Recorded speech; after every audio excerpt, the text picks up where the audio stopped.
আসসালামু আলাইকুম রহমতুল্লাহি ওয়া বারাকাতুহু। মাননীয় সভাপতি, জাতিসংঘ সনদের ৮ দশক পূর্তি উপলক্ষে এই মহান পরিষদে উপস্থিত সকল সদস্য রাষ্ট্রকে অভিনন্দন জানাচ্ছি। এবারের অধিবেশন অতীত দর্শনের ভবিষ্যতের রূপরেখা তৈরি উভয়ের জন্য বিশেষভাবে গুরুত্বপূর্ণ। ৮ দশক ধরে জাতিসংঘ ধারাবাহিকভাবে তার কর্মপরিধি সম্প্রসারিত করেছে এবং নানা ক্ষেত্রে আরো গভীরভাবে সম্পৃক্ত হয়েছে।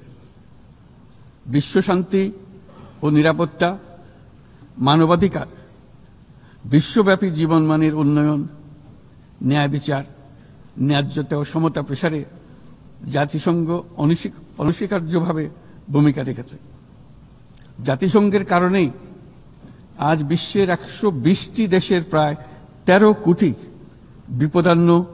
বিপদাপন্ন মানুষকে জরুরি খাদ্য ও মৌলিক মানবিক সহায়তা এবং ৪৫% শিশুকে টিকা প্রদান করা সম্ভব হচ্ছে। জাতিসংঘের সংস্থাগুলো বহুপাক্ষিক সহযোগিতায় বিশ্বের প্রতিটি প্রান্তে খাদ্য, বিশুদ্ধ পানি, স্যানিটেশন, টিকা এবং অন্যান্য জীবন রক্ষাকারী সেবা ও সরঞ্জামের যোগান দিয়ে দুর্দশাগ্রস্ত মানুষের পাশে দাঁড়িয়েছে। পাশাপাশি গত কয়েক দশকে আন্তঃরাষ্ট্রীয় সংঘাত নিরসন এবং বহু বৈশ্বিক চ্যালেঞ্জ মোকাবেলায় জাতিসংঘের সীমাবদ্ধতাও আমরা প্রত্যক্ষ করেছি। তবুও সামগ্রিকভাবে জাতিসংঘের ভূমিকা মানব জাতির জন্য ইতিবাচক ও কল্যাণকর। মাননীয় সভাপতি, গত বছর আপনাদের এই মহান সভায় আমি দাঁড়িয়েছিলাম সদ্য গণ অভ্যুত্থান সংগঠিত একটি দেশের রূপান্তরের আকাঙ্ক্ষা আপনাদের শোনানোর জন্য। আজ এই রূপান্তরের অগ্রযাত্রায় আমরা কতটুকু অগ্রসর হতে পেরেছি তা আমি বলব। পৃথিবীর প্রতি 10 জনের মধ্যে 3 জনের নিবাস বাংলাদেশ, কিন্তু সেই কারণেই অথবা ভূ রাজনৈতিকভাবে বিশ্বের একটি গুরুত্বপূর্ণ অবস্থানে বাংলাদেশ রয়েছে বলে আমাদের ইতিহাস জানার দরকার তা কিন্তু নয়, বরং এই কারণে বাংলাদেশের এই বর্ণনাটি গুরুত্বপূর্ণ যে তা সাধারণ মানুষের অসাধারণ ক্ষমতার উপর আস্থা তৈরি করবে। এই কারণে বর্ণনাটি গুরুত্বপূর্ণ, তা বিশ্বের সকল দেশের মধ্যে আশার সঞ্চার করবে। যে সংকট যত গভীরই হোক না কেন, তার নিরসন যত অসম্ভবই মনে হোক না কেন, কখনই তা উত্তরণের পথ হারিয়ে ফেলে না। মাননীয় সভাপতি, সাম্য, মানবিক মর্যাদা ও সামাজিক ন্যায় বিচারের দাবিতে এক রক্তক্ষয়ী সংগ্রামের মাধ্যমে ১৯৭১ সালে বাংলাদেশের জন্ম। কিন্তু যে অধিকার প্রতিষ্ঠার জন্য আমরা বিশাল আত্মত্যাগ করেছিলাম তা গত 5 দশকে বারবার বাধাপ্রাপ্ত হয়েছে। বারবার আমাদের ছেলে মেয়েদের নেতৃত্বে আমাদের জনগণকে অসংখ্য ত্যাগ স্বীকার করে সে অধিকারকে পুনঃপ্রতিষ্ঠিত করতে হয়েছে। এই বছর আমরা জুলাই গণঅভ্যুত্থানের প্রথম বার্ষিকী পালন করেছি, যে অভ্যুত্থানে আমাদের তরুণ সমাজ স্বৈরাচারকে পরাভূত করেছিল, যার ফলে আমরা বৈষম্যমুক্ত ন্যায় বিচার ভিত্তিক সমাজ বিনির্মাণের অভিযাত্রা নতুনভাবে শুরু করতে পেরেছি। সেই বৈষম্যমুক্ত ন্যায় বিচার ভিত্তিক সমাজ বিনির্মাণের আকাঙ্ক্ষা পূরণের দায়িত্ব দেওয়া হয় আমাকে ও আমার সহকর্মীদের। ভেঙে পড়া রাষ্ট্র কাঠামোকে পুনর্গঠন করে জনগণের আকাঙ্ক্ষা পূরণের জন্য প্রয়োজন ছিল ব্যাপক প্রাতিষ্ঠানিক সংস্কারের। যে বিপুল জনসমর্থনের মাধ্যমে আমরা দায়িত্ব পেয়েছিলাম, তার প্রেক্ষাপটে আমাদের জন্য সহজ পথ ছিল নির্বাহী আদেশে সংস্কার কাজগুলো সম্পন্ন করা। কিন্তু আমরা বেছে নেই সেই কঠিন পথ, অন্তর্ভুক্তিমূলক ও টেকসই পথ। আমাদের লক্ষ্য ছিল ক্ষমতার ভারসাম্যপূর্ণ একটি গণতান্ত্রিক রাষ্ট্র কাঠামো গড়ে তোলা, যেখানে আর কোনো স্বৈরশাসকের আবির্ভাব হবে না, কোনো নির্বাচিত নেতা রাষ্ট্রের গণতান্ত্রিক স্বরূপকে ক্ষুণ্ণ করতে পারবে না, কিংবা রাষ্ট্র ও জনগণের রক্ষকরা ভক্ষকে পরিণত হতে পারবে না। শাসন ব্যবস্থা, বিচার বিভাগ, নির্বাচন ব্যবস্থা, জনপ্রশাসন, আইন শৃঙ্খলা রক্ষা, দুর্নীতি বিরোধী কার্যক্রম, নারী অধিকার সহ সকল জাতীয় গুরুত্বপূর্ণ ক্ষেত্রে প্রয়োজনীয় সংস্কার করার জন্য আমরা 11টি স্বাধীন সংস্কার কমিশন প্রতিষ্ঠা করি। কমিশনগুলি জনমত যাচাই ও গভীর পর্যালোচনা করে বিস্তারিতভাবে সংস্কার কার্যক্রম সমূহ সুপারিশ করে। এই সংস্কার সুপারিশগুলো টেকসইভাবে বাস্তবায়নের জন্য আমরা একটা জাতীয় ঐক্যমত্য কমিশন গঠন করি, যারা 30টিরও বেশি রাজনৈতিক দল ও জোটকে নিয়ে এই আলোচনায় বসে। এই কমিশনের লক্ষ্য ছিল সংস্কার প্রস্তাবগুলোর প্রতি দলমত নির্বিশেষে একটি টেকসই সামাজিক অঙ্গীকার তৈরি করা। আমাদের এই অন্তর্ভুক্তিমূলক পদক্ষেপ সফল হয়। আমরা জুলাই অভ্যুত্থানের 1 বছর পূর্তিতে রাজনৈতিক দলগুলোর সাথে একই মঞ্চে দাঁড়িয়ে সকলে মিলে জুলাই ঘোষণার মাধ্যমে এই সংস্কার কার্যক্রমের প্রতি আমাদের সময়বদ্ধ অঙ্গীকার ব্যক্ত করি। অর্থাৎ আগামী নির্বাচনে যে দলে জনগণের সমর্থন পাক না কেন, সংস্কার কার্যক্রম বাস্তবায়নে আর কোনো অনিশ্চয়তার অবকাশ থাকবে না। আপনারা জানেন যে আগামী বছরের ফেব্রুয়ারি মাসে আমরা জাতীয় নির্বাচন অনুষ্ঠানের প্রস্তুতি নিচ্ছি। পাশাপাশি স্বচ্ছতা ও জবাবদিহিতা, আইনের শাসন নিশ্চিত করবার জন্য আমাদের নিরবচ্ছিন্নভাবে নাগরিক বান্ধব সংস্কার চালিয়ে যাচ্ছি। মাননীয়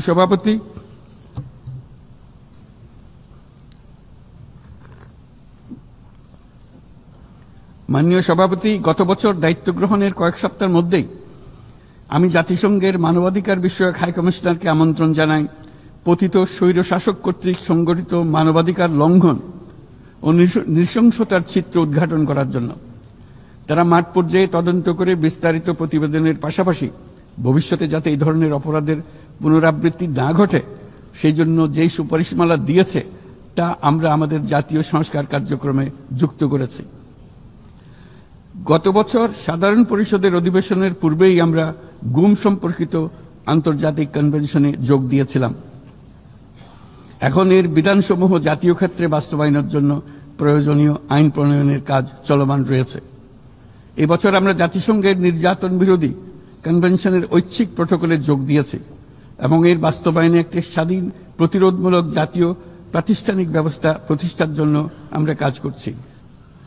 নিবর্তনমূলক স্বৈরতান্ত্রিক ব্যবস্থা হতে মানবাধিকার সুরক্ষাকারী একটি গণতান্ত্রিক রাষ্ট্র ব্যবস্থা গড়ে তোলার জন্য প্রয়োজনীয় কারিগরি সহায়তা বৃদ্ধির লক্ষ্যে আমরা আমাদের দেশে 3 বছর মেয়াদে জাতিসংঘের মানবাধিকার বিষয়ক হাই কমিশনারের একটি মিশন পরিচালনার অনুমোদন দিয়েছি, যা ইতোমধ্যে কার্যক্রম শুরু করেছে। আমাদের এই সকল পদক্ষেপ ও অঙ্গীকার জনগণের প্রত্যাশারই প্রতিফলন। এই প্রত্যাশা মূলত একটি গণতান্ত্রিক, অন্তর্ভুক্তিমূলক ও বহুত্ববাদী সমাজ গড়ে তোলার প্রত্যাশা। মাননীয় সভাপতি, আমাদের উন্নয়ন কৌশলের কেন্দ্রবিন্দুতে রয়েছে সুশাসন, সামাজিক অন্তর্ভুক্তি ও টেকসই উন্নয়ন। বিগত 1.5 দশকের অভিজ্ঞতায় আমরা দেখেছি যে জবাবদিহিতা ছাড়া যে কোনো উন্নয়ন ক্ষণস্থায়ী ও ভঙ্গুর। রাজনৈতিক হীনস্বার্থ ও দুর্নীতির উদ্দেশ্যে গৃহীত অবকাঠামো প্রকল্প শুধু যে অর্থনীতির উপরে চাপ বাড়ায় তা নয়, তার জনগণের কোনো কল্যাণও করে না। দায়িত্ব গ্রহণের পর আমরা একে একে আবিষ্কার করি দুর্নীতি ও জনগণের সম্পদ চুরি কি ব্যাপক বিস্তৃতি লাভ করেছিল এবং তার ফলশ্রুতিতে দেশের সামষ্টিক অর্থনীতির অবস্থা কি ভয়ানক, নাজুক ও ভঙ্গুর হয়ে পড়েছিল। আমরা এর অবসান ঘটাচ্ছি যেন আর কখনোই উন্নয়নকে জনগণের সম্পদ আত্মসাতের অজুহাত হিসেবে ব্যবহার করা না যায়। দেশের নাজুক অর্থনৈতিক পরিস্থিতি মজবুত করতে আমরা সংস্কারমূলক কিছু কঠিন কিন্তু প্রয়োজনীয় সিদ্ধান্ত গ্রহণ করেছি। সবচেয়ে গুরুত্বপূর্ণ একটা সংস্কার হল রাজস্ব আহরণ ব্যবস্থাপনার সংস্কার। যে নীতি ও প্রণয়ন বাস্তবায়ন সংস্থাকে পৃথক করার জন্য আইন প্রণয়ন করা হয়েছে, এর মাধ্যমে স্বচ্ছতা ও জবাবদিহিতা নিশ্চিত হবে এবং রাজস্ব আহরণ বৃদ্ধি পাবে। এই উদ্যোগগুলো সদ্য সমাপ্ত FFD4 সম্মেলনে গৃহীত সেভিয়া অঙ্গীকারের সঙ্গে সামঞ্জস্যপূর্ণ। আমরা আশা করি যে বাংলাদেশে যেমন সেভিয়া অঙ্গীকারের সাথে সামঞ্জস্য রেখে সংস্কার করবার চেষ্টা করছি, তেমনি উন্নত বিশ্বেও সেভিয়ার সামষ্টিক অঙ্গীকার অনুসারে তাদের দায়িত্ব পালনে আন্তরিক হবে। একই সাথে আমরা মনে করি আন্তর্জাতিক অর্থায়ন ব্যবস্থা, বৈশ্বিক আর্থিক প্রতিষ্ঠানগুলোর সিদ্ধান্ত গ্রহণ প্রক্রিয়া ও ব্যবস্থাপনার সংস্কার, একটি অন্তর্ভুক্তিমূলক আন্তর্জাতিক কর সহযোগিতার বৈশ্বিক কাঠামো, অবৈধ আর্থিক প্রবাহ ও দুর্নীতির বিরুদ্ধে সমন্বিত বৈশ্বিক পদক্ষেপ গ্রহণ এবং অবৈধ দুর্নীতিলব্ধ অর্থ পাচারকৃত সম্পদ পুনরুদ্ধারেও আন্তর্জাতিক সহযোগিতা বৃদ্ধি অত্যন্ত গুরুত্বপূর্ণ। মাননীয় সভাপতি, দেশের পাচার হওয়া অবৈধ সম্পদ পুনরুদ্ধার করা বর্তমানে আমাদের অন্যতম শীর্ষ অগ্রাধিকার। গত 15 বছরে দুর্নীতির মাধ্যমে শত শত কোটি ডলার অবৈধভাবে বিদেশে পাচার করা হয়েছে। আমরা নিরলসভাবে এই সম্পদ ফেরত আনার চেষ্টা করছি, কিন্তু সংশ্লিষ্ট দেশগুলোর আইনি প্রক্রিয়া এবং অন্যান্য নানাবিধ প্রতিবন্ধকতার কারণে আমাদের এই প্রচেষ্টা বারে বারে বাধাগ্রস্ত হচ্ছে। সংশ্লিষ্ট দেশগুলোর দৃঢ় সদিচ্ছা ছাড়া আমরা পাচার হওয়া অবৈধ সম্পদ পুনরুদ্ধারে সফল হতে পারছি না। বিশ্বের বিদ্যমান অর্থনৈতিক ব্যবস্থা উন্নয়নশীল দেশ থেকে সম্পদের এই অবৈধ পাচারকারীদের কার্যকরীভাবে প্রতিরোধ করতে ব্যর্থ হচ্ছে। কোনো কোনো ক্ষেত্রে আন্তর্জাতিক আর্থিক প্রতিষ্ঠানগুলোর বিধিবিধানগুলো বিশ্বব্যাপী বিভিন্ন ট্যাক্স হ্যাভেনে বিপুল পরিমাণে অবৈধ অর্থ স্থানান্তরে উৎসাহিত করছে।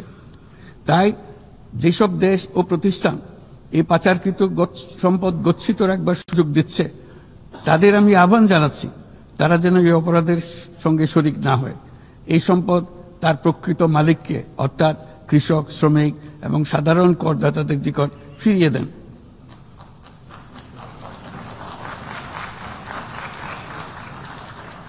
আমি উন্নয়নশীল দেশ হতে সম্পদ পাচার রোধে কঠোর আন্তর্জাতিক বিধিবিধান প্রণয়ন এবং এর প্রয়োগ নিশ্চিতের প্রস্তাব করছি।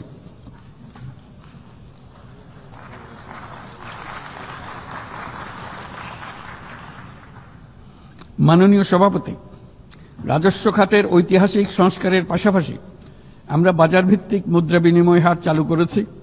ব্যাংক খাতে অ্যাসেট কোয়ালিটি রিভিউ, নতুন ব্যাংক রেজলিউশন অধ্যাদেশ, আসন্ন ডিপোজিট প্রোটেকশন অধ্যাদেশের মাধ্যমে শৃঙ্খলা ও স্থিতিশীলতা ফিরিয়ে আনছি।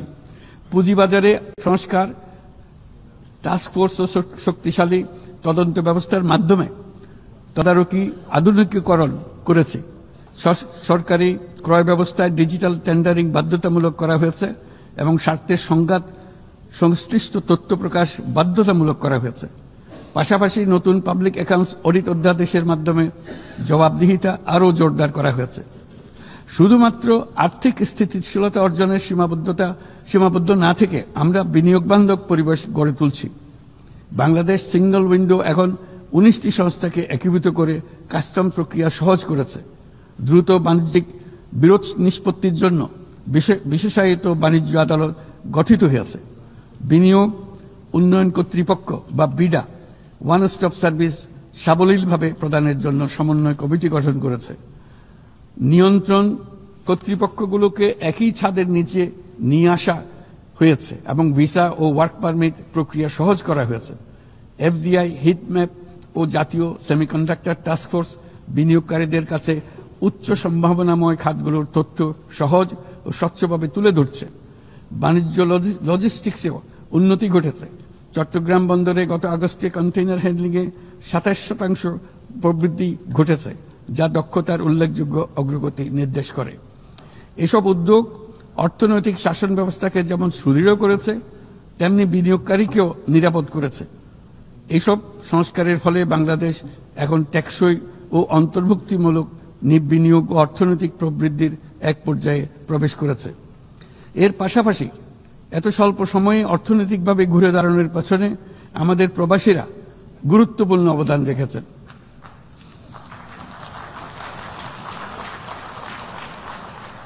তারা বিদেশের মাটিতে কঠোর পরিশ্রম করে প্রতি মাসে দেশের রেকর্ড পরিমাণ রেমিটেন্স পাঠাচ্ছেন। শুধু বাংলাদেশেই নয়, স্বাগতিক দেশগুলোতেও তাদের বিশাল অবদান রয়েছে। তারা সেখানে বহুল চাহিদা সম্পন্ন সেবা প্রদান করছেন। এটি তাই আমাদের জন্য যেমন তেমনি স্বাগতিক দেশগুলোর জন্য সমানভাবে লাভজনক। উভয় দেশের জন্যই তা উপকারী। এই প্রসঙ্গে আমি জানাতে চাই, আমরা শ্রম অধিকার সংস্কার নিয়ে এগিয়ে যাচ্ছি। ইতিমধ্যেই স্বাধীন শ্রম সংস্কার কমিশনের সুপারিশ বাস্তবায়নে একটি কমিটি গঠিত হয়েছে। বাংলাদেশ শ্রম আইন সংশোধনের কাজ চূড়ান্ত পর্যায়ে রয়েছে, যেখানে ট্রেড ইউনিয়ন প্রক্রিয়া সহজ করা, মাতৃত্বকালীন ছুটি বৃদ্ধি ও আনুষ্ঠানিক ও অনানুষ্ঠানিক উভয় খাতের শ্রমিকদের জন্য সামাজিক সুরক্ষা সম্প্রসারণের পদক্ষেপ অন্তর্ভুক্ত করা হচ্ছে। ট্রেড ইউনিয়নের জন্য অনলাইন নিবন্ধন ব্যবস্থা চালু করা হয়েছে এবং নিবন্ধন প্রক্রিয়াকে আরও সহজ করার জন্য বিষয়টি বিবেচনা করা হচ্ছে। পাশাপাশি শ্রমিকদের অধিকার সুরক্ষা আমাদের অঙ্গীকারের নিদর্শন স্বরূপ সম্প্রতি আমরা ইসলামী সহযোগিতা সংস্থার লেবার সেন্টারের সংবিধানটি স্বাক্ষর করেছি। এই কারণেই আমরা নিরাপদ, সুশৃঙ্খল ও নিয়মিত অভিবাসনকে সমর্থন করি এবং যেসব দেশে প্রবাসী শ্রমিকরা যান সেসব দেশে তাদের জন্য সহমর্মিতা ও সুরক্ষা নিশ্চিত করার আহ্বান জানাচ্ছি। উন্নত বিশ্ব যেখানে বয়স্ক জনসংখ্যার চাপে ভুগছে, সেখানে বাংলাদেশ অতি সৌভাগ্যবান। আমাদের 60% বেশি মানুষের বয়স 35 বছরের নিচে। তাই অভিবাসন প্রক্রিয়াকে সহজ করলে তা উভয় পক্ষের জন্য উপকারী হবে। তরুণ জনসংখ্যার এই সুবিধাকে কাজে লাগিয়ে আমরা উন্নত বিশ্বের শ্রম সমস্যার সমাধান ও প্রয়োজন মেটাতে সক্ষম হব। মাননীয় সভাপতি, বাংলাদেশের তরুণ প্রজন্ম ইতিমধ্যে প্রমাণ করেছে যে তারা সমাজ পরিবর্তনের চালিকা শক্তি। আমরা তাদের দক্ষতা উন্নয়নে বিনিয়োগ করছি। তথ্য প্রযুক্তি, কৃত্রিম বুদ্ধিমত্তা, নবায়নযুক্ত শক্তি, পরিবেশ বান্ধব প্রযুক্তি সহ বিভিন্ন ক্ষেত্রে তাদের প্রশিক্ষণ দিচ্ছি। আমাদের লক্ষ্য হল প্রত্যেক তরুণকে শুধুমাত্র চাকরি প্রার্থীর পরিবর্তে আমরা তাদেরকে উদ্যোক্তা হিসেবে গড়ে তুলতে চাই। এই উদ্দেশ্যে আমরা জাতিসংঘের সঙ্গে অংশীদারিত্বে মাঠ পর্যায়ে তরুণদের সঙ্গে সরকারের শীর্ষ নীতি নির্ধারকদের যুক্ত করার একটা স্থায়ী মাধ্যম চালু করেছি। ইতিমধ্যেই এই বিষয়ে সারা দেশে একাধিক পরামর্শ সভার আয়োজন করা হয়েছে। আজকের তরুণরা স্থানীয় পর্যায় থেকে জাতীয় পর্যায় পর্যন্ত সিদ্ধান্ত গ্রহণে অনলাইন, অফলাইন ফোরাম, জরিপ এবং প্রচারণার মাধ্যমে তাদের জনপ্রতিনিধিদের সঙ্গে সরাসরি যুক্ত থাকতে চায়। তারা নেতৃত্ব বিকাশ, দক্ষতা বৃদ্ধি এবং ডিজিটাল সক্ষমতা উন্নয়নের জন্য আরও বেশি সুযোগ চায়। তারা চায় এই প্রক্রিয়ায় জবাবদিহিতা অন্তর্ভুক্ত থাকুক, নিয়মিত অগ্রগতি প্রতিবেদন এবং অব্যাহত সংলাপের প্রতিশ্রুতি থাকুক। সর্বোপরি প্রক্রিয়াটি হোক অন্তর্ভুক্তিমূলক, যাতে নারী, সংখ্যালঘু সম্প্রদায়, প্রতিবন্ধী, প্রান্তিক জনগোষ্ঠী সকলের অংশগ্রহণ ও নেতৃত্বের সমান সুযোগ থাকে। তরুণদের নিয়ে পরিকল্পনার ক্ষেত্রে এই বছরটি বিশেষভাবে গুরুত্বপূর্ণ, কারণ এই বছর আমরা বিশ্ব যুব পরিকল্পনায় 30তম বার্ষিকী পালন করছি। শুধু বর্তমান প্রজন্মের তরুণদের চ্যালেঞ্জ নয়, এই বছর তাই ভবিষ্যতেও তারা যে সংকট ও সমস্যার মুখোমুখি হবে তা অনুধাবন করে তার সম্ভাব্য সমাধান খুঁজে বের করারও সুযোগ এনে দিয়েছে। দ্রুত পরিবর্তনশীল প্রযুক্তির এই যুগে উন্নয়নশীল বিশ্বের তরুণদের জন্য আরও গভীর এক ডিজিটাল বিভাজন তৈরি হওয়ার ঝুঁকি আজ আমাদের একটি বড় উদ্বেগ। কোয়ান্টাম কম্পিউটিং, কৃত্রিম বুদ্ধিমত্তা, ভাষাভিত্তিক বৃহৎ মডেল কিংবা আধুনিক যোগাযোগ ব্যবস্থা, এইসব প্রযুক্তি যেন তাই পক্ষপাতদুষ্ট না হয় এবং এর সুফল যেন ন্যায্যভাবে সবার কাছে পৌঁছায়, তা আজ আমাদের নিশ্চিত করতে হবে। অন্যথায় বিশ্বব্যাপী এমন একটি প্রজন্ম তৈরি হবার ঝুঁকি রয়েছে যারা নিজেদেরকে বঞ্চিত, প্রান্তিক, অন্যায় অবিচারের শিকার হিসেবে বিবেচনা করবে। তারা সকল ধরনের ক্ষতিকারক প্রলোভনের সহজ লক্ষ্যবস্তুতে পরিণত হবে। আমরা মনে করি প্রযুক্তিগত উন্নয়নের সুফল বিশ্বব্যাপী ছড়িয়ে দিয়ে তরুণদের ঝুঁকিমুক্ত রাখার জন্য শুধু প্রযুক্তিগত উদ্ভাবন যথেষ্ট নয়, প্রয়োজন সামাজিক উদ্বোধন। আমরা প্রায় অর্ধ শতাব্দী আগে ক্ষুদ্র ঋণের ধারণা নিয়ে এসেছিলাম। তখন সেটি ছিল প্রথাগত ধারণার বিরুদ্ধে এক বৈপ্লবিক নিরীক্ষা, কিন্তু আজ বিশ্বব্যাপী তা মূলধারার হাতিয়ার হিসেবে স্বীকৃত। ক্ষুদ্র ঋণ লক্ষ লক্ষ মানুষকে দারিদ্র্য থেকে মুক্ত করেছে। উদাহরণস্বরূপ, এমনকি মার্কিন যুক্তরাষ্ট্রে গ্রামীণ আমেরিকা বছরে এখন $6 বিলিয়ন এখন সব মিলিয়ে $6 বিলিয়ন উপর ঋণ নিম্ন আয়ের নারী উদ্যোক্তাদের মধ্যে বিতরণ করেছে এবং এর প্রায় শতভাগ নিয়মিতভাবে পরিশোধ করে যাচ্ছে। বাংলাদেশ ও বিশ্বজুড়ে আজ সামাজিক ব্যবসার যে ধারণা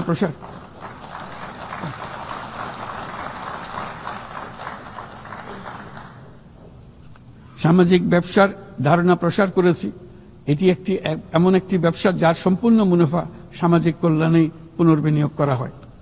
সামাজিক ব্যবসা প্রমাণ করেছে যে প্রতি মানুষের উদ্যোক্তা হওয়ার সত্তা সামাজিক কল্যাণে এবং সামাজিক সমস্যা সমাধানে কাজে লাগানো সম্ভব। এর ফলে পৃথিবীর যাবতীয় সমস্যা সমাধানের একটি সৃজনশীল পদ্ধতি সকলের হাতে এসে যায়, যেটি পরিবেশের সমস্যা হোক, সম্পদ কেন্দ্রীভূত হওয়ার সমস্যা হোক, স্বাস্থ্যের সমস্যা হোক, বেকারত্ব দূরীকরণের সমস্যা হোক, দারিদ্র্য দূরীকরণের সমস্যা হোক, সবকিছুতেই এই পদ্ধতি টেকসইভাবে কাজে লাগানো যায়। মাননীয় সভাপতি, জলবায়ু সংকট চ্যালেঞ্জের মোকাবেলায় বিশ্বজনীন তাপমাত্রা বৃদ্ধি 1.5 ডিগ্রি সেলসিয়াসের সীমাবদ্ধ রাখার লক্ষ্যমাত্রা আজ আমাদের হাতছাড়া হয়ে গেছে। প্রতি বছর $100 বিলিয়ন জলবায়ু সহায়তার প্রতিশ্রুতিও পূরণ হয়নি।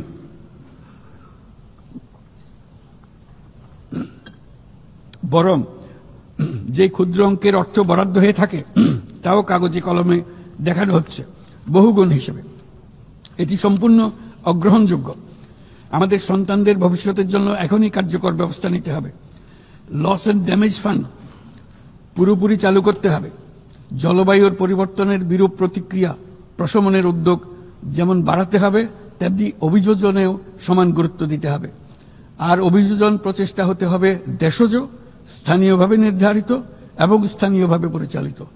বাংলাদেশ ইতিমধ্যে স্থানীয়ভাবে সংবেদনশীল অভিযোজনের নীতিকে মূল ভিত্তি হিসেবে গ্রহণ করেছে।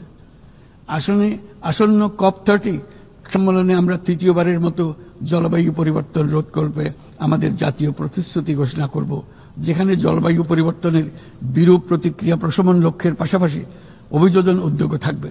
বিশেষ গুরুত্ব পাবে ম্যানগ্রোভ বনাঞ্চল রক্ষা, জলাভূমি পুনরুদ্ধার করা।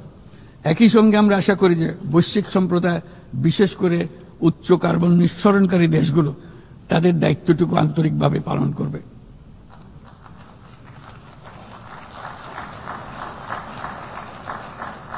মাননীয় সভাপতি, বর্তমানের আরেকটি বড় চ্যালেঞ্জ হল বিশ্ব বাণিজ্যে সংরক্ষণবাদের উত্থান। আমাদের সময়ে আমরা দেখেছি বাণিজ্য ও বিশ্বায়নের সুফল মাত্র 3 দশকে 100 কোটি মানুষকে দারিদ্র্য থেকে মুক্ত করেছে। এখন যদি আমরা উল্টো পথে হাঁটি তবে আমাদের সন্তানদের সেই সুযোগ আর থাকবে না। এটা অনস্বীকার্য যে বাণিজ্যের ক্ষেত্রে প্রতিটি দেশের সার্বভৌম স্বার্থ সুরক্ষিত রাখতে হবে এবং কোনো দেশকে তার সাধ্যের অতিরিক্ত বোঝা বইতে দেওয়া যাবে না। কিন্তু বৈশ্বিক শান্তি ও সমৃদ্ধি টিকিয়ে রাখার স্বার্থে উন্মুক্ত, ন্যায়সঙ্গত, নিয়মভিত্তিক বৈশ্বিক বাণিজ্যের কোনো বিকল্প নেই। তাছাড়া বৈশ্বিক বাণিজ্যে দ্রুত সামাজিক ব্যবসার প্রসার ঘটাতে হবে। উন্নয়ন সহায়তার একটি বড় অংশ সামাজিক ব্যবসায় প্রসারে বিশ্বময় ক্রমাগতভাবে জোরদার করতে হবে। আমার প্রজন্মে দেখেছি কিভাবে একটি পারস্পরিক নির্ভরশীল বৈশ্বিক অর্থনৈতিক ব্যবস্থা যে কোনো সংঘাতকে ব্যয়বহুল করে তুলেছে এবং বিশ্বের শান্তি টিকিয়ে রাখতে সাহায্য করেছে। আজ বিশ্বব্যাপী 120টিরও বেশি সশস্ত্র সংঘাত চলছে। পারস্পরিক অর্থনৈতিক নির্ভরশীলতা ভেঙে গেলে এরকম সংঘাত আরো বাড়বে, ব্যাহত হবে উন্নয়ন, বিনষ্ট হবে বিশ্ব শান্তি। মাননীয় সভাপতি, আমাদের প্রতিবেশী দেশ মায়ানমারে চলমান সংঘাত সমগ্র অঞ্চলের জন্য গভীর উদ্বেগজনক পরিস্থিতির সৃষ্টি করেছে। এটি যে শুধু আঞ্চলিক স্থিতিশীলতাকে ঝুঁকিতে ফেলছে তা নয়, বরং বাংলাদেশে আশ্রয়প্রাপ্ত বলপূর্বক বাস্তুচ্যুত রোহিঙ্গাদের তাদের মাতৃভূমি মায়ানমারে প্রত্যাবাসনকেও কঠিন করে তুলেছে। 8 বছর পার হয়ে গেল, রোহিঙ্গা সংকটের কোনো সমাধান হলো না। উপরন্তু বাংলাদেশ প্রতিনিয়তই মায়ানমার থেকে আগত রোহিঙ্গাদের আশ্রয় দিয়ে চলেছে। স্পষ্টতই সাংস্কৃতিক পরিচয়ভিত্তিক রাজনীতির কারণে রোহিঙ্গাদের উপর অধিকার বঞ্চনা ও নির্যাতন রাখাইনে অব্যাহত রয়েছে। রোহিঙ্গাদের প্রান্তিকীকরণ প্রক্রিয়া আর চলতে দেওয়া যাবে না। যেসব বৈষম্যমূলক নীতি ও কর্মকাণ্ড আজকের এই পরিস্থিতি তৈরি করেছে তার সমাধান ও প্রতিকারমূলক ব্যবস্থা এখনই গ্রহণ করা সম্ভব। তার জন্য পূর্ণাঙ্গ জাতীয় সংঘাত রাজনৈতিক মীমাংসার অপেক্ষা করার প্রয়োজন নেই। রাখাইনের সমস্যাগুলো চূড়ান্তভাবে রাজনৈতিক সমাধান করা দরকার। তবে এর জন্য রাখাইন অঞ্চলের সংশ্লিষ্ট সকল জাতিসত্তার অংশগ্রহণে এমন একটি বন্দোবস্ত প্রয়োজন যেন রোহিঙ্গারা সম অধিকার ও নাগরিকত্ব সহ সমাজের অংশ হতে পারে।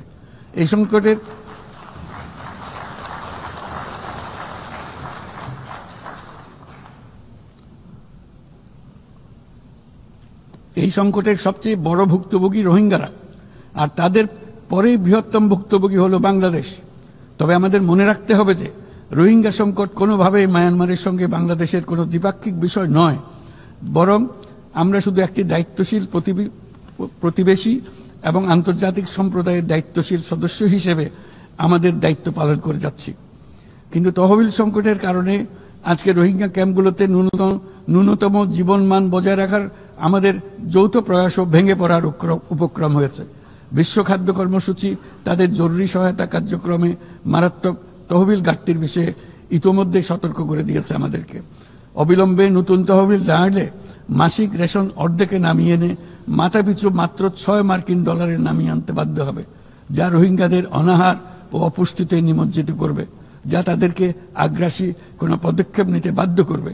তহবিলের অতিরিক্ত কাটছাট হলে তা নিঃসন্দেহে সুরক্ষা ও নিরাপত্তা ঝুঁকি বহুগুণ বৃদ্ধি করবে, যা ক্যাম্পের সীমানা ছাড়িয়ে যেতে পারে।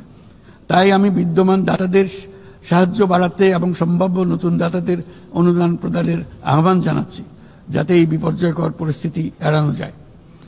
মানবিক সহায়তার জন্য নতুন ও বর্ধিত তহবিলের বাইরে আন্তর্জাতিক সম্প্রদায়কে অবশ্যই মায়ানমার সরকার এবং রাখাইনের অন্যান্য অংশীদারদের উপর ইতিবাচক পরিবর্তন ও দ্রুত রাজনৈতিক সমাধানের জন্য চাপ প্রয়োগ করতে হবে।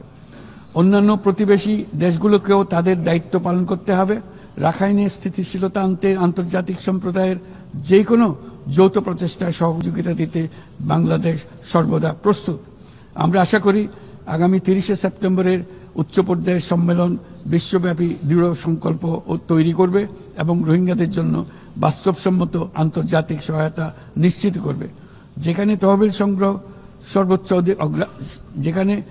সংগ্রহ সর্বোচ্চ অগ্রাধিকার পাবে। একই সঙ্গে আন্তর্জাতিকভাবে একটি রোডম্যাপ গৃহীত হবে এবং সময়াবদ্ধ কর্মপরিকল্পনা গ্রহণের মাধ্যমে রোহিঙ্গা সংকটের স্থায়ী সমাধান খুঁজে পাওয়া সম্ভব হবে। মাননীয় সভাপতি, শুধু মায়ানমার নয়, এবছর আমরা পৃথিবীর প্রায় প্রতিটি প্রান্তেই সংঘাত প্রত্যক্ষ করেছি। ইউরোপ, দক্ষিণ এশিয়া, মধ্যপ্রাচ্য, বিশ্বের সবচেয়ে ঘনবসতিপূর্ণ অঞ্চলে আমরা বাস করি। বিশ্বের আর কোনো অঞ্চলে এত সংখ্যক পারমাণবিক অস্ত্রধারী রাষ্ট্র এত অল্প দূরত্বে অবস্থান করছে না। তাই নিরস্ত্রীকরণ, পারমাণবিক অস্ত্রের বিস্তার রোধের গুরুত্ব আমরা গভীরভাবে উপলব্ধি করতে পারি। আমরা সময়ের সঙ্গে দুর্বল হয়ে পড়া বৈশ্বিক অস্ত্র নিয়ন্ত্রণ চুক্তিগুলোকে পুনর্জীবিত করার জন্য জোর দাবি জানাচ্ছি। বিশেষ করে মধ্যপ্রাচ্য ও দক্ষিণ এশিয়ায় পারমাণবিক অস্ত্রমুক্ত অঞ্চল প্রতিষ্ঠার আহ্বান জানাচ্ছি। একই সঙ্গে আমরা পূর্ণ স্বচ্ছতার সঙ্গে শান্তিপূর্ণভাবে পারমাণবিক শক্তি ব্যবহারের যে অধিকার প্রতিটি রাষ্ট্রের রয়েছে তার প্রতি পূর্ণ সমর্থন জানাচ্ছি। একটি দায়িত্বশীল দেশ হিসেবে আমাদের প্রথম পারমাণবিক বিদ্যুৎ কেন্দ্র চালু করার আগেই এই বছর আমরা আন্তর্জাতিক পরমাণু শক্তি সংস্থার আওতাধীন পরমাণু নিরাপত্তা ও বর্জ্য ব্যবস্থাপনা সম্পর্কিত যৌথ কনভেনশনে যোগদান করেছি। এই যোগদানের মাধ্যমে সর্বোচ্চ মানের পারমাণবিক নিরাপত্তা ও স্বচ্ছতার প্রতি আমরা আমাদের প্রতিশ্রুতি পুনর্ব্যক্ত করছি।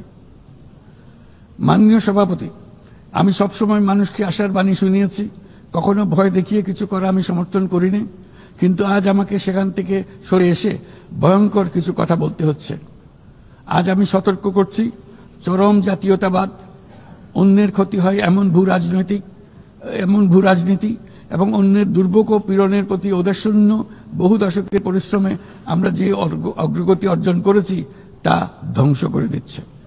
এর সবচেয়ে মর্মান্তিক চিত্র আমরা দেখেছি গাজায়।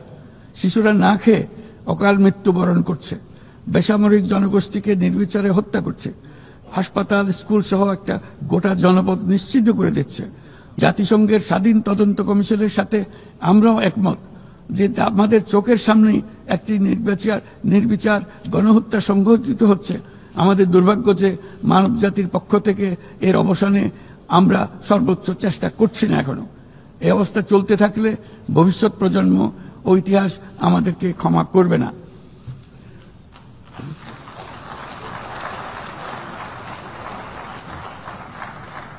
বাংলাদেশের জনগণ এই বিশ্বের বিবেকবান নাগরিকদের পক্ষ থেকে আমি আবারও জোরালো দাবি জানাচ্ছি যে পূর্ব জেরুজালেমকে রাজধানী করে একটি স্বাধীন ফিলিস্তিন রাষ্ট্র গঠনের মাধ্যমে এই সমস্যার দ্বিরাষ্ট্রীয় ভিত্তিক সমাধান এখনই বাস্তবায়ন করতে হবে।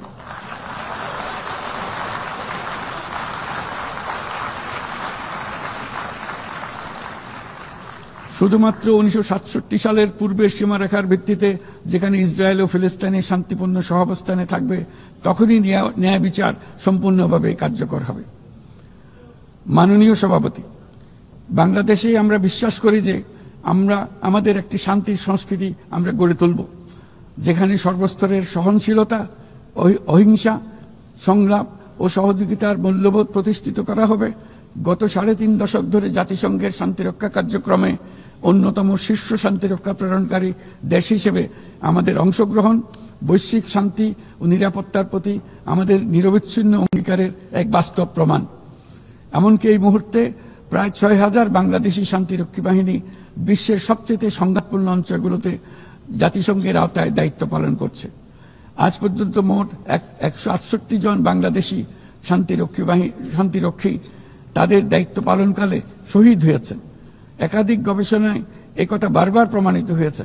জাতিসংঘের শান্তিরক্ষা কার্যক্রম অন্য যে কোনো একপাক্ষিক শান্তিরক্ষা উদ্যোগের তুলনায় অধিক টেকসই এবং কার্যকর। তাই বিশ্বের শান্তিরক্ষাকারী এই কার্যক্রমের ধারাবাহিকতা ও কার্যকারিতা রক্ষায় আমরা জাতিসংঘের শান্তিরক্ষা অভিযানের জন্য স্পষ্ট ও বাস্তবসম্মত ম্যান্ডেট এবং পর্যাপ্ত বাজেট বরাদ্দের দাবি জানাচ্ছি। শান্তিরক্ষীদের নিরাপত্তা এবং তাদের বিরুদ্ধে সংঘটিত অপরাধের জবাবদিহিতা নিশ্চিত করাও সর্বোচ্চ গুরুত্বের সঙ্গে বিবেচনা করা উচিত। দেশে এবং আন্তর্জাতিক পরিসরে বহু ভাষিকতাকে বাংলাদেশ সক্রিয়ভাবে উৎসাহিত করে, কারণ আমরা বিশ্বাস করি যে ভাষাগত ও সাংস্কৃতিক বৈচিত্র্য পারস্পরিক বোঝাপড়াকে আরো গভীর করে। একবিংশ শতাব্দীতে কোনো সমাজেই ঘৃণা, অসহিষ্ণুতা, বর্ণবাদ, বিদেশিদের প্রতি বিদ্বেষ বা ইসলাম বিদ্বেষীদের কোনো স্থান নেই।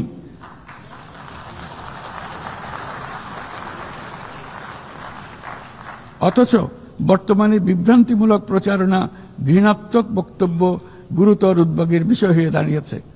গত বছর বাংলাদেশে ছাত্র জনতার অভ্যুত্থান পরবর্তী সময়ে বিভিন্ন স্বার্থান্বেষী গোষ্ঠীর পক্ষ থেকে উদ্দেশ্যমূলকভাবে বিভ্রান্তিকর সংবাদ ছড়ানো হয়েছে, যা এখনো চলমান রয়েছে।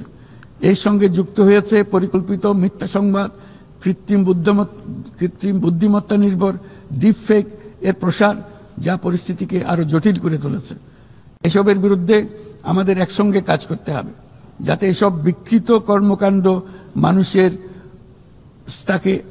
আস্থাকে বিনষ্ট না করে কিংবা সামাজিক সম্প্রীতিকে দুর্বল করে না দেয়।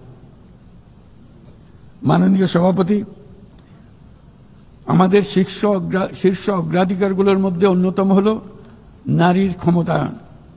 আমাদের জাতীয় কবি কাজী নজরুল ইসলামের ভাষায়, বিশ্বে যা কিছু মহান সৃষ্টি চিরকল্যাণকর, অর্ধেক তার করিয়েছে নারী, অর্ধেক তার নর।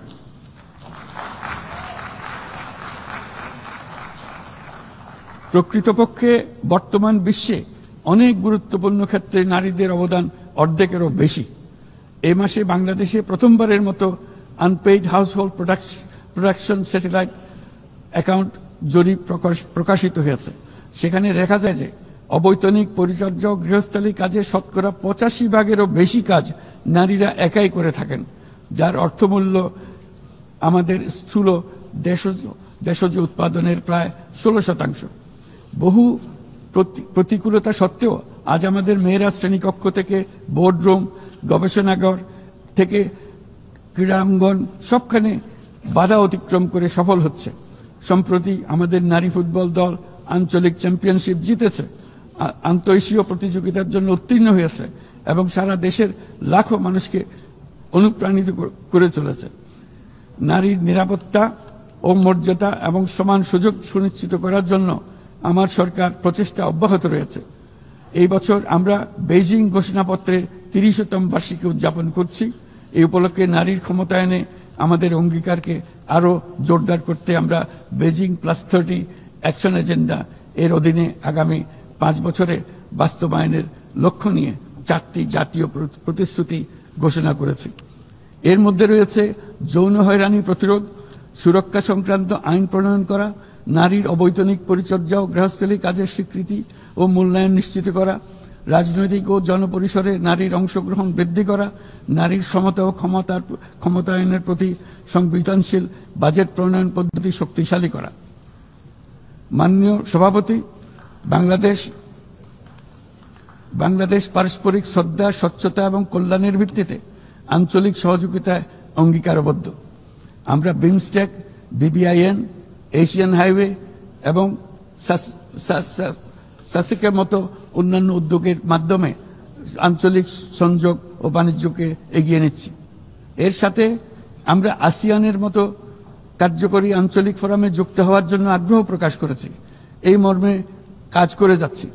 দক্ষিণ এশীয় আঞ্চলিক সহযোগিতা সংস্থা SAARC-কে পুনর্জীবিত করার জন্য আমরা দৃঢ় আহ্বান জানাচ্ছি। 4 দশক আগে এই সংস্থা প্রাথমিক পর্যায়ে উল্লেখযোগ্য অগ্রগতি অর্জন করেছিল এবং আঞ্চলিক সহযোগিতার জন্য একটা শক্ত ভিত্তি তৈরি করেছিল। রাজনৈতিক অচলাবস্থার পরেও এই প্রাতিষ্ঠানিক কাঠামো এখনো কার্যকর রয়েছে।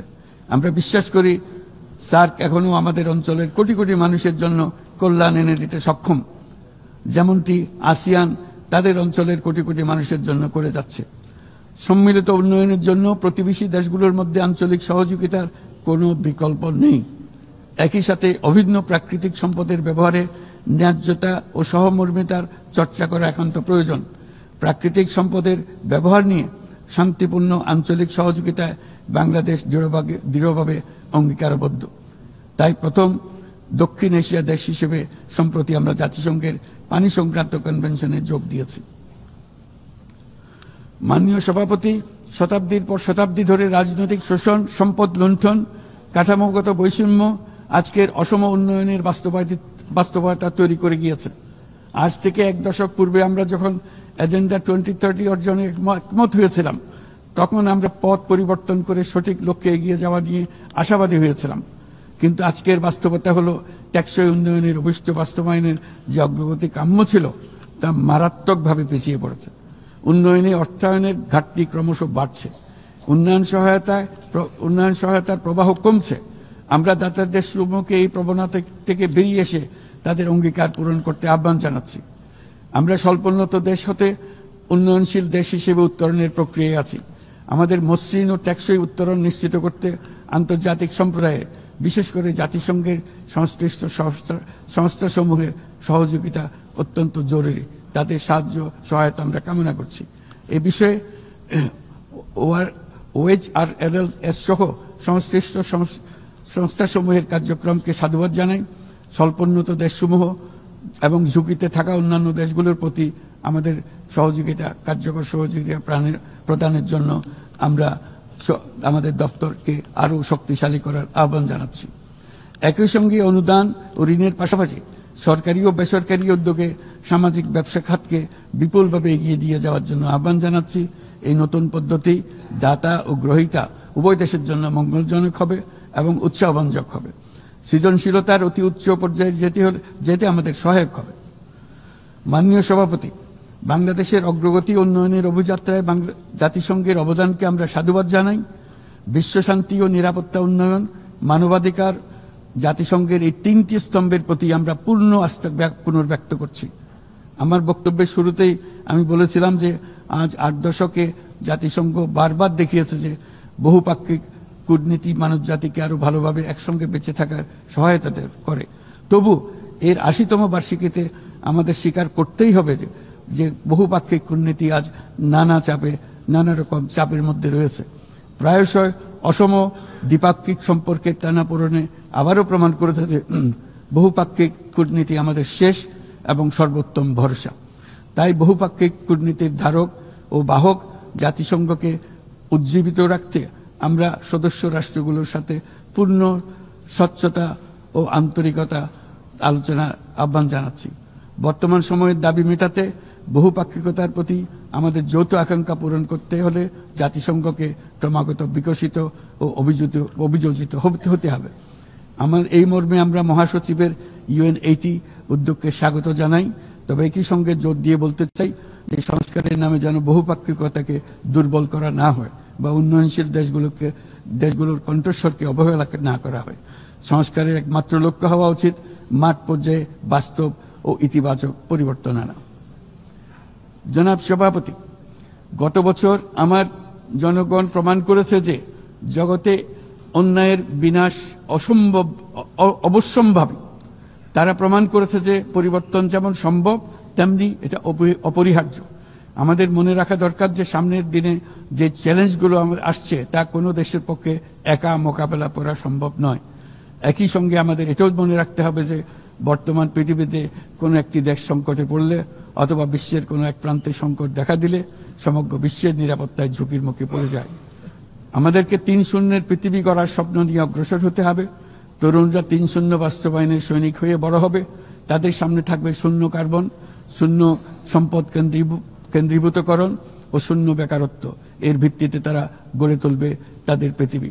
3-0 পৃথিবী গড়া জাতিপুঞ্জের সকলের স্বপ্ন হোক, এই কামনা ব্যক্ত করে আমার বক্তব্য এখানে শেষ করছি। সবাইকে ধন্যবাদ। অসংখ্য ধন্যবাদ।